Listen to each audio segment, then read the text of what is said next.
You've been, as you phrased it, a transportation communicator for about 3 decades now. Or longer than that, actually. I guess plus, Yeah. 3 decades plus. What does that encompass? What does that mean to you, being a transportation communicator? Well, a few things. Like I say, I'm a journalist, so there's telling a story through journalism. Right. So that's part of it. I do some podcasts about transportation. So again, being able to get the guests to be comfortable. You know, I'm usually in your role. Right. Being the Usually one that's, swap. and interviewing people. So it's part of that is just trying to get the guests who sometimes are nervous about being interviewed and things of that sort. And I always say to them, think of it as if we're sitting at a diner and then we're just having a conversation. So I think those are some of the things that would come to mind. Totally.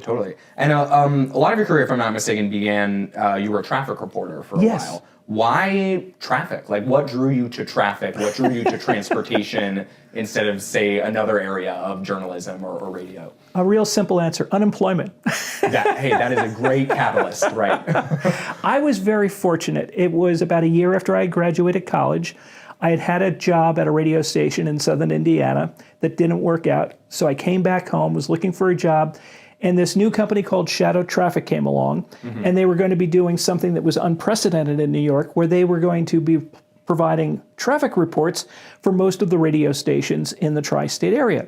And my name was one of the ones that was recommended, so I went in for an audition, passed the audition, which wasn't just voice, it was also geography, having to, how well did you know the geography? Knowledge of the region, right. Yeah. And I managed to pass the audition, and I just thought of it as a radio gig, that after I finished this, I would go on to other radio jobs. I did not realize that it was my entree into the world of transportation. Wow. So however many decades ago, Bernie was not picturing, a few decades from now, I'll be continuing to be an expert in transportation systems in the Northeast. Yeah. No, not at all. How fascinating. What what was the next step after kind of that traffic reporting phase?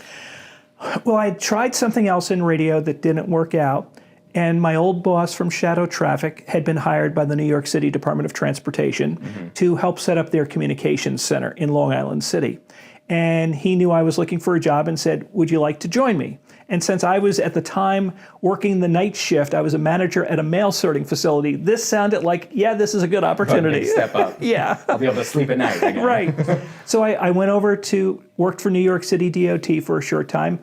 And then less than a year later, I joined the Port Authority of New York and New Jersey and worked there for about a decade. So how is it that you ultimately became, as you've been known now, the voice of the MTA?